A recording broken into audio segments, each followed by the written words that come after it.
Thank you very much, Duncan, for coming to our podcast, Business Breakthrough. Nice to having you again in here. Yeah. Well, Finally. it's nice to be back. Yeah, good to do it in person this time. Yeah, good we have this opportunity.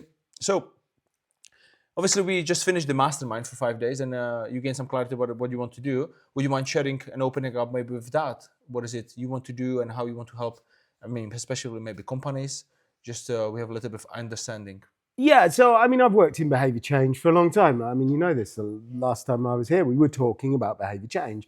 I've worked more with individuals, and what I've started to notice is that once you get people past certain blocks, you start to see them building these great new habits. And actually, a lot of the time, they want to continue working with me, even after they've got through the big block. They want to continue working as they move forward. And I'm like, well, it's exactly the same skills. It's exactly the same thing.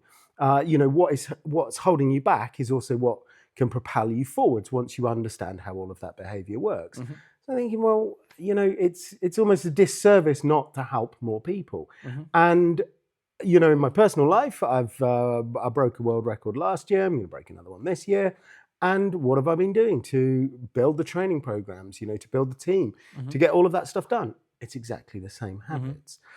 So now what I want to do is share more with people how they can use these habits to build productivity, to build better teamwork, to become better leaders, to have better meetings. And I think there's certainly in terms of having better meetings, right? There's a real need for this. So I'm looking to work with businesses and organizations to help them, to help their staff to change their behavior so they can be more productive, they can get more done, they can work better together. And because ultimately, if you do all of those kind of things, you enjoy your job more. Yeah, I never met anybody who doesn't have a great life who doesn't also enjoy their job. Yeah. So for me, it's about helping people to enjoy their job more. But also there's a big case for the bottom line there as well, isn't there? And so would you say that because people don't know how to enjoy their job, they don't know how to, change those behaviors in work, so that's one of the reasons they are not productive enough, and you could help with that to create some kind of a new, I don't know how you do it. Like, are you creating some new visions for them, or like building some small daily habits so they will grow slowly and they will see that difference on themselves? And when they're more happy with themselves, that means that then they'll be more productive. What will be kind of like in a short little bit of the process of that? Yeah. I mean, that's a fact, isn't it? Happier employees do more work. I'm not going to come along and tell jokes. I mean, I could.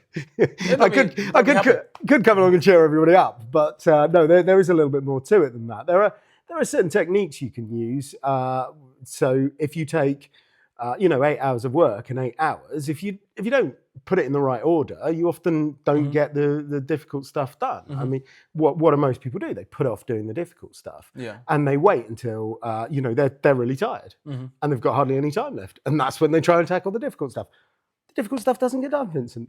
Who'd have thought it? So there are various ways of kind of building habits for structuring your day, for example, which will massively help people to increase. Taking breaks is another really, really important one. And, it's not my opinion. There is a ton of science out there about how much taking a break improves your productivity. The most successful people work for 52 minutes, then they take a 17-minute break. The people who like things neat and tidy tend to work for 45 minutes and take a 15-minute break. That's gonna...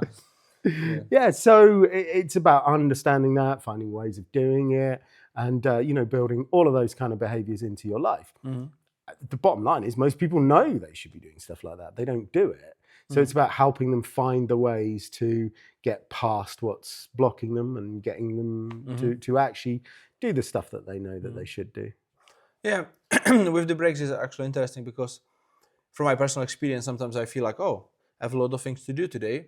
So I'll work and I'll just work and I don't take a break, and I'm feeling like I'm working a lot because there is no break. I didn't take a break. I feel like, yes, I'm working a lot. Yeah. And then actually not as many things is done. And then, for example, last year I've been on holidays, but it was like holiday/work. So I would be working Monday, Wednesdays, and Fridays, and I'll be there. And actually I realized that in those 3 days I did the same work as I did in 5 days because I had to. And I had just more breaks, like it was the day breaks. Um, but what people need to do in order to realize during their day to kind of be like forced to take a break. Like, would you have any suggestion that they will work for that time and then they have to take that break because they'll get more productive, so they don't get, because some people they're saying like, yeah, but I'm in a flow now. I'm in a flow for Yeah. 4 hours, so they don't want to get Yeah. distracted. So Yeah, well, unless you happen to be some sort of mental superhero, Yeah. no one's in the flow for more than about 90 minutes. Mhm. I mean, again, these things have been pretty well studied. Yeah. We understand that, the the longest period of time you're ever really going to be like deeply concentrating for is 90 minutes. So take a break every 90 minutes if you're really worried about that. Yeah. So if there are some great ways of taking more frequent breaks. My absolute favorite is drink more water. You need to go to pee. Yeah, exactly. Yeah. It's like a double bonus. One, you end up hydrated. Yeah. Two, you literally cannot work for more than about an hour Yeah. before you have to get up away from your desk. You take that short walk. We also know that, doing something physical during your break, that will absolutely help. But, a lot of it is just kind of understanding and unlearning. In fact, somebody said something they're great this week about unbecoming. And I think unlearning is a really powerful concept. Yeah. We do so many things and we've learnt to do it that way. And one of the things I like to do is help people realize what they have is a learning problem. They have a thinking problem and they have to just, think something differently. They have to learn something. But actually, if you unlearn it enough, if you think differently enough, you do become a different person. Yeah. You start to become the kind of person that doesn't just think, oh, I've got loads to do, I better really bash on through. You're the kind of person who thinks to themselves, I've got loads to do, I better plan this a little bit and make sure that I can really husband my energy. I can really look after the energy I've got, so I'm not burning it out early, so that I'm there for the long haul. Yeah, absolutely. Because sometimes we can go for a long time, right? Weeks or months, and then we are still saying ourselves like, it's all right. But then there is this big crash where people after have a burnout, or I don't know. Have you ever experienced it yourself in the past, or do you know someone who you work with and they experience that, and how difficult is that to build it back up? Yeah. I mean, in my own life, not recently, but when I was drinking and not eating well and not really looking after myself, it was constantly this kind of bouncing between. I'm naturally quite an energetic person, so I'd have all of this enthusiasm. I'm really kind of charge hard, and then I'd get to a point where I'd run out of energy, and then nothing would happen. And it is the least productive thing, and it comes down to it. Pretty much everybody knows this, that if you do a little bit every day, you will achieve a heck of a lot more than if you just like smash out a lot. Yeah. Because it doesn't last, does it? That big push of energy. So for me, it's about understanding your rhythm. So everybody has a rhythm to their day.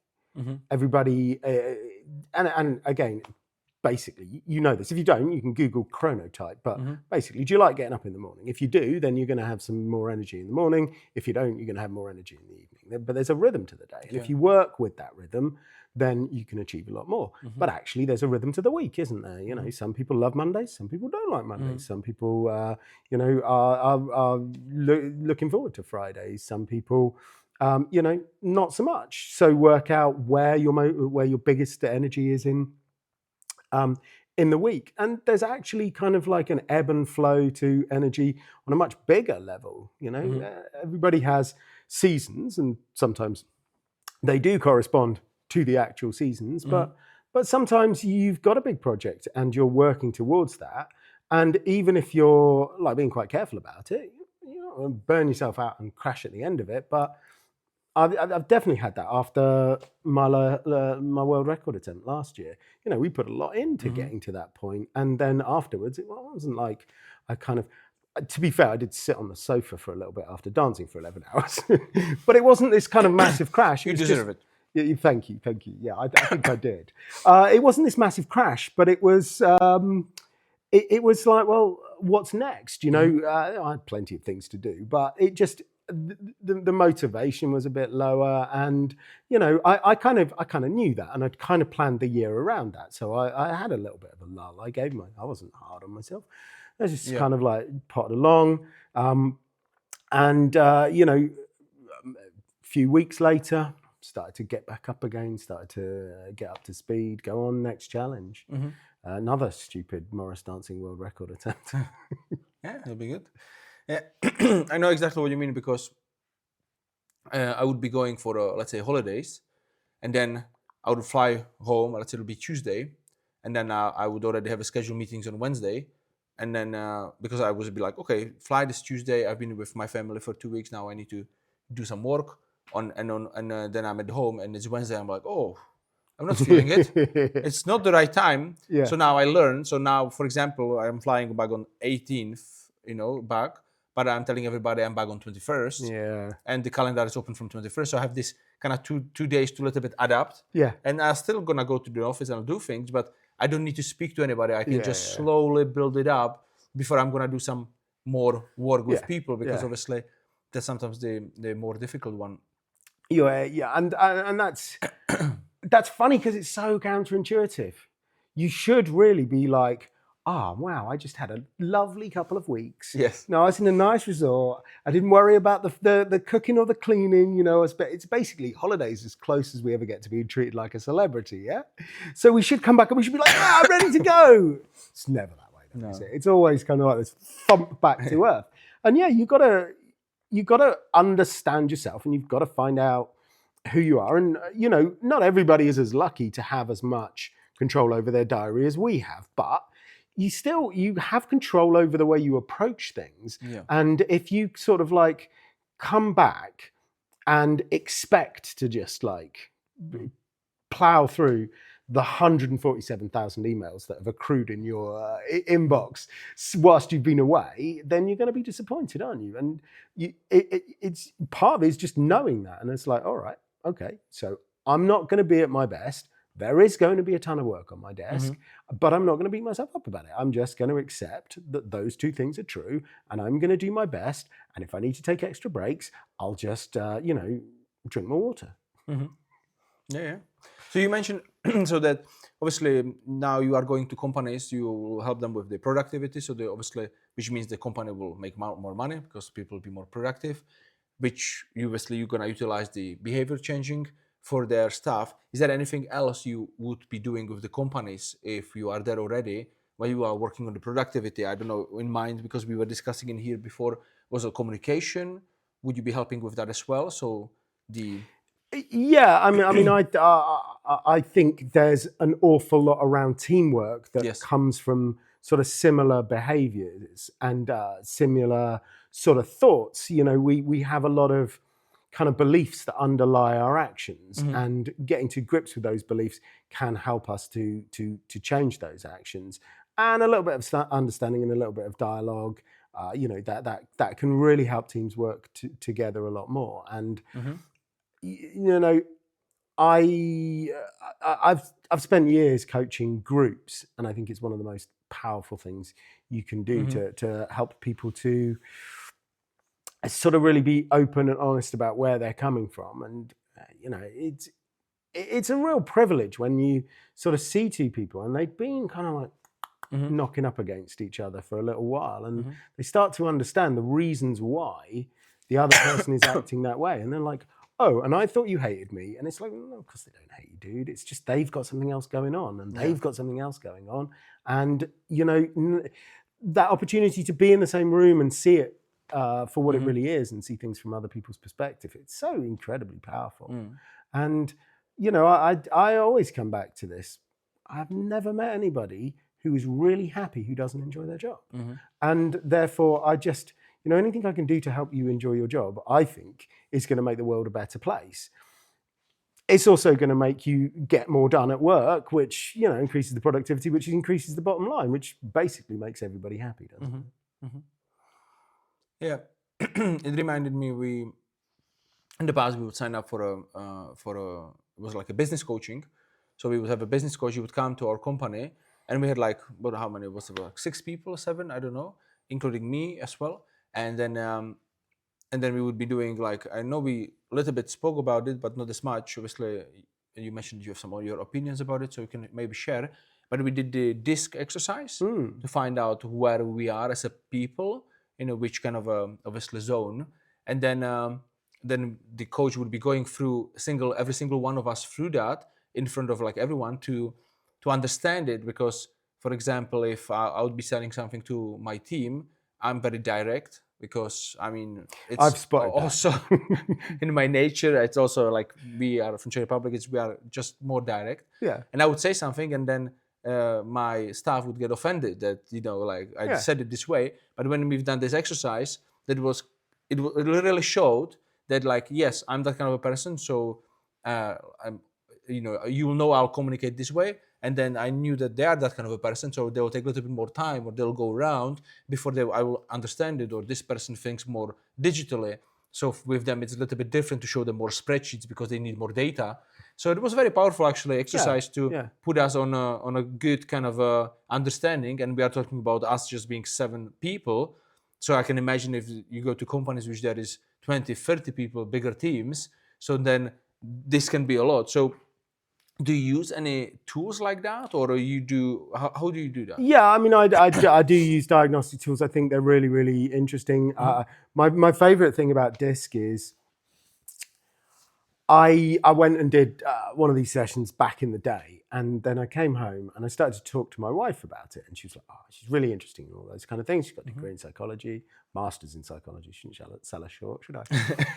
And we're chatting away about it, and what it identified is that I sit kind of in the middle of people and process, but I'm quite process orientated. I do like people, but I am quite process orientated. Probably a little bit more over the process side, and I like to do things quickly. I like to act.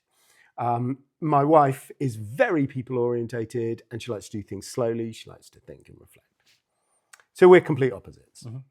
Some wonder that we've survived this far. But actually, that point of understanding that actually what you do is not designed to annoy me. It is who you are. Yeah.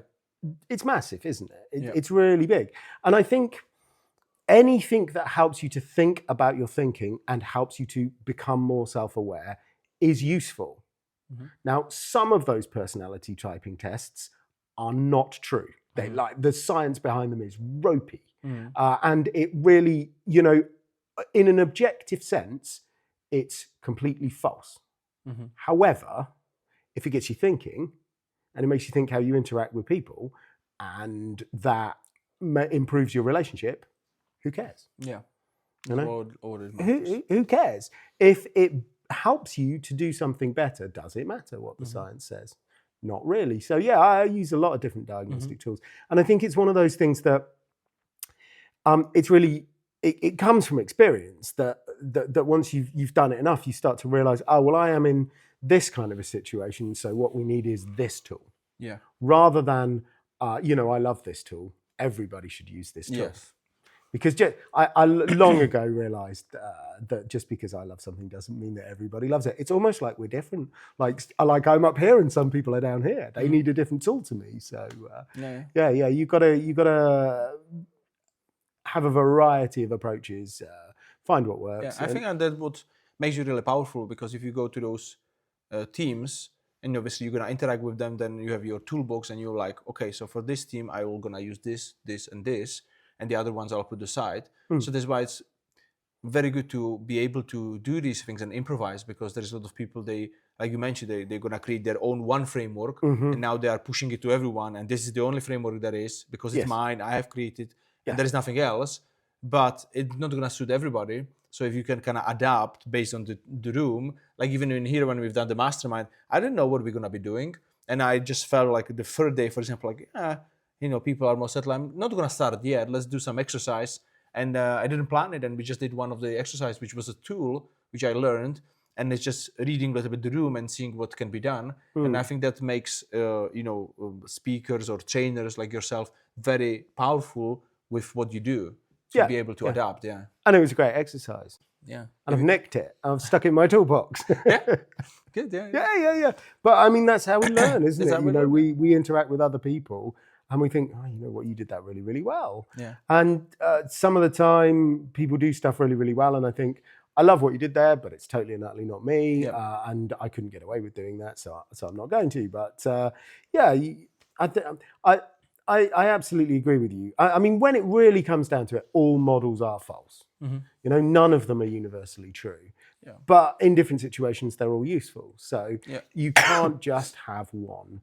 That's like, it's like trying to run your economy on one really simple belief, isn't Yeah. it? You know, and plenty of people have tried, haven't they? They're like, this is like, the entire world works like this one big belief I have. And you can't run a country that way. Yeah. You know, plenty of people have tried and they have failed. You have to have this nuanced approach to Yeah. everything. It's like I've done the event with Tony. It was the Date with Destiny, and then there are tools which is basically about understanding also yourself and also your partner and a lot of different things. But they use, I think they use over this 6 day maybe 4 or 5 different tools to understand, because some people they would be more inclined to that kind of a theory, so they were fine.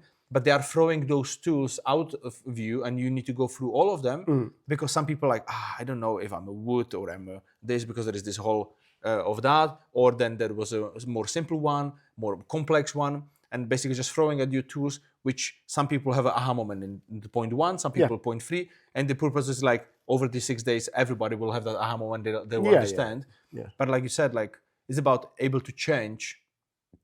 Also the speech, right? It's important to, you know, like it depends on the speech, but like I can motivate, I can inspire, but also it's important to also have a story and be able to be emotional and connect with people. So because every person is a little bit different, right? So it's just to be able to adapt. Yeah. Yeah, I think that's quite an interesting point, isn't it? Everybody's different. Yeah. But everyone loves stories. Yeah. Like literally everybody loves stories. The only way to know that you are having an emotional effect on someone is to tell them a story. Yeah. So stories are enormously powerful. And I think for me, you know, I got to a point in my life where I didn't think change was possible. I thought I was stuck like that, and that was just that, and I couldn't get out the other side. And what was it that changed? It was seeing other people that had done it. It was hearing their stories.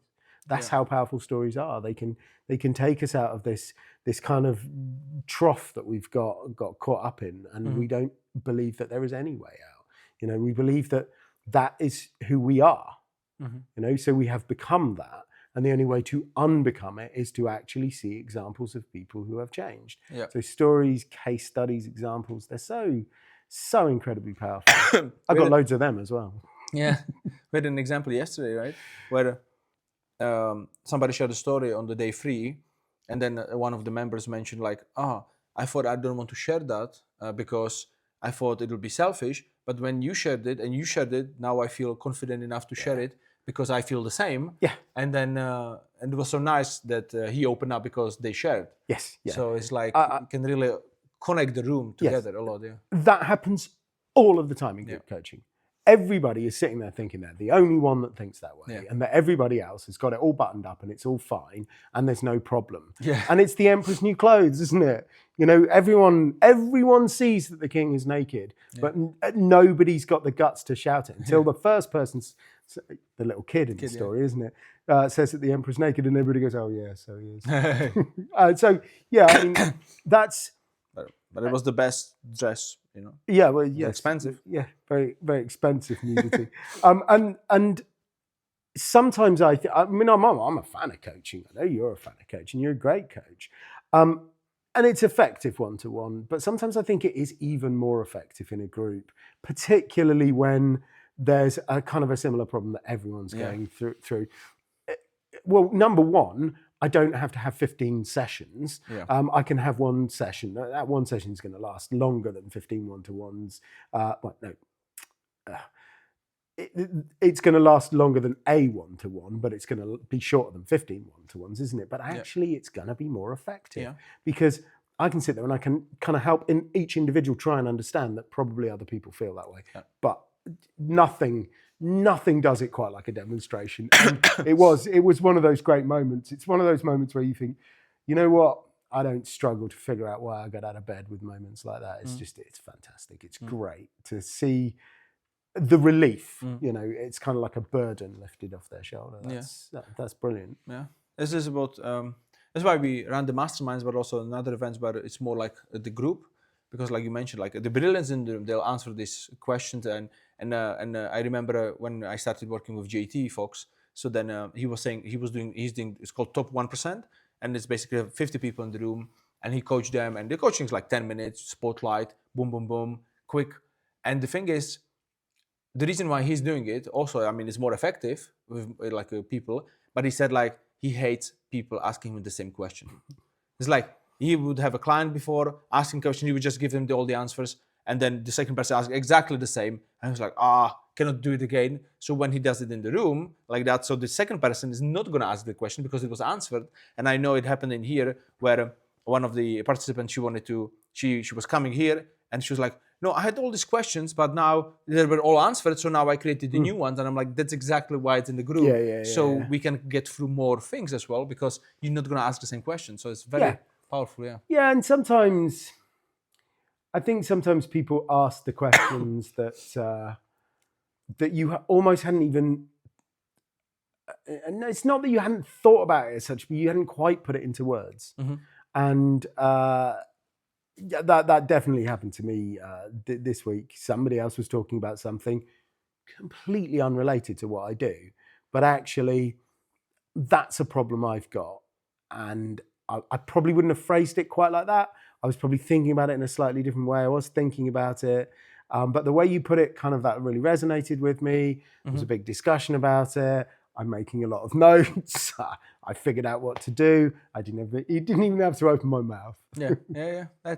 I usually learn more from the other people asking questions and listening to them, because very often the people ask a question which I would never ask. And or I'm not on that level yet, and they will ask, and I'm like, I've never thought about it this way. Yeah, but I mean, whether they're above you or actually often when they're below you. It doesn't matter. It doesn't matter. Well, sometimes you have some advantages when you don't really know very much, because you ask the questions that the people who know a lot would never dream of asking. And I was getting some feedback.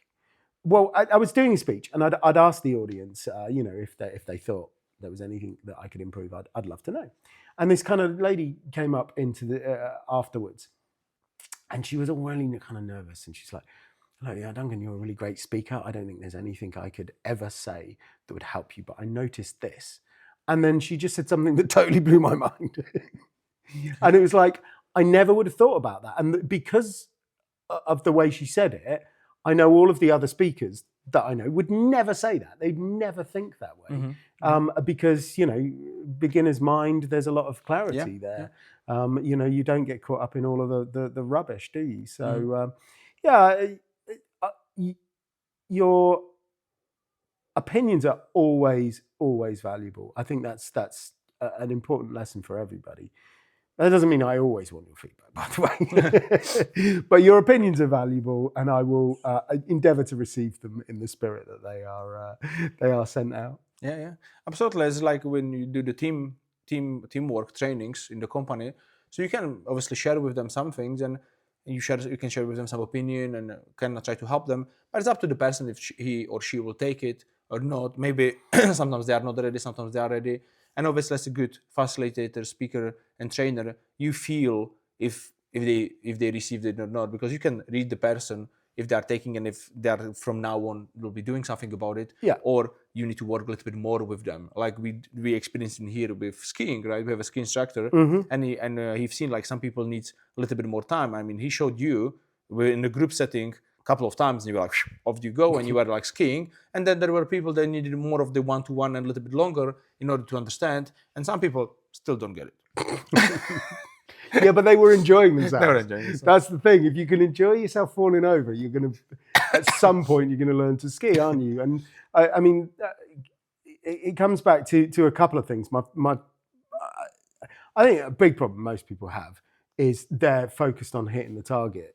they forget to enjoy the archery. Yeah. You know, if you don't like archery, why are you aiming at the target in the first place? Take up swimming. Yeah. If you don't Absolutely. like falling down in snow, don't ski. White, Yeah. but he likes it. But yeah, likes absolutely. Absolutely, he does. And you know, you've got to enjoy it. If you enjoy it, you'll do a lot more, won't you? So yeah, great ski instructor. And you know, I learned a few things from the way he was instructing skiing. I think, you know, there is always opportunities to learn things as a trainer, as a facilitator. You know, we're always seeking to get better. And however good you get, it doesn't mean you can move everybody. Yeah. But what you can do is you can always nudge people. Whether you actually get them to where they want to be or not is not always necessarily the end goal. Sometimes you just want to nudge them. So if you think about marketing, for example, you know how many touch points it takes to make a sale. There are various numbers out there, aren't there? But we intuitively know that most people don't hear about very expensive cars and buy them the same time. They need a few kind of nudges along the way. Now, you're not going to dismiss the importance of that advert or the importance of that friend talking about their car, because those are both very important. But it's the salesman at the end of the process that signs up the paperwork that looks like he's done all the work. Yeah. Obviously, he's telling all of his friends what an amazing salesman he is. And look, it is always the trainer, the facilitator, the coach that gets the result at the end that is going to take the glory. They're forgetting about the other people who have nudged them along the way. Yeah. Because actually over here to over here is often quite a long journey, and it might take a few nudges here and there. So particularly when you're working with groups over the long term, that's why it's so much more effective than working with people just the once. Yeah. You can build up that relationship, you can start to understand them, yes, for sure, but you can nudge them, and they don't get it that time, but you nudge them. Yeah. And maybe they don't get it that time, but you nudge them again and then they get it. And I think one of the reasons why your variety of different exercises at the Tony Robbins events works is because some people are quite reflective. You know, they'll do the first exercise and the impact would never be once they finish that first exercise. Yeah. It's once they've gone home and they're in the shower, they've gone back to the hotel, whatever, they're in the shower, they're thinking about it, they're chewing it over in their mind, they're down at breakfast, they're chewing it over in their mind, and you know, they do the next exercise and it clicks. Yeah. It was really from the first exercise, but you know, it was that time to process it. And there's also like a build up. Yeah. You started with the easier ones, people are confident to do, and you open up and share and more. It's like with facilitation, like when I ask people to, and you do that for sure as well, something which is on their own, like write your dream day, dream life, something which is stopping you, holding you back, just write it on the paper. So first they need to think about it, write it on the paper, share one-to-one, then we can share it in the group, and then they can share it out loud in front of everybody. But it's those small steps. If I'll tell them, okay, what is your biggest challenge, and come and share in front of the room, they're like, whoa, it's too much. But if I'll tell, write it down, it's already in paper, now share it with your friend, they are confident, and now they can share to the room, and there's the magic that happens. Right? Yeah, Victor, we both know enough speakers to know that if you do that exercise and you just say, let's share straight away, all of the self-confident show-offs are just going to stand up and go, look at me, look at me, look at me. Which is fun for them, but not so effective. And actually, you know, you are building up and you're working through it, but also you're working in a lot of different ways, aren't you? Yeah. You're giving them the opportunity to think and reflect. Yeah. You're giving them the opportunity to write and do something practical. You're giving them the opportunity to share and do something social. Yeah. So you're covering those, you know, different learning styles. Yes. And that's, you know, enormously important. And I have absolutely no doubt that's baked into the exercises that Tony Robbins does as well, because absolutely. the guy knows a thing or two, right? So perfect. So I think we're gonna slowly wrap it up. And so I think like if somebody is listening, watching, and obviously you don't need to necessarily be in a company where you are a decision maker in order to hire a Duncan to come to you and do a training, but maybe you are more likely being an employee there and you see there is some disconnect in the communication perhaps, or you feel like, hey, our company is struggling, and if we're not going to change anything, we're not gonna, we might get fired, because like companies are closing down, and they need to become more productive. And some people, they can feel it and they want to do something about it because they like it. So the last sentence or something, what would you say if there's someone like that and they are listening or watching? What would you share with them in order to maybe get in touch with you and start the process? Yeah, I mean, I do my best work on LinkedIn. That's always the best place to find me. My name's Duncan Baskaran-Brown. Baskaran is a little bit of a difficult word to spell. It's got a sneaky H in it. I mean, what starts BH? But yeah, if you put Duncan Baskaran-Brown into LinkedIn, you will definitely find me. Get in touch. There's some free resources connected to that as well. But get in touch. We'll talk about how I can help move forward. That's the second thing they should do. They should obviously do that after they've booked a trip on the next mastermind, because this was a fantastic experience for one thing, but it was enormously useful. And I cannot recommend working with Vincent enough. You will not be disappointed. The man exhales value. He can't not help you out. He cannot not do it. It's just like a bodily function for you, isn't it?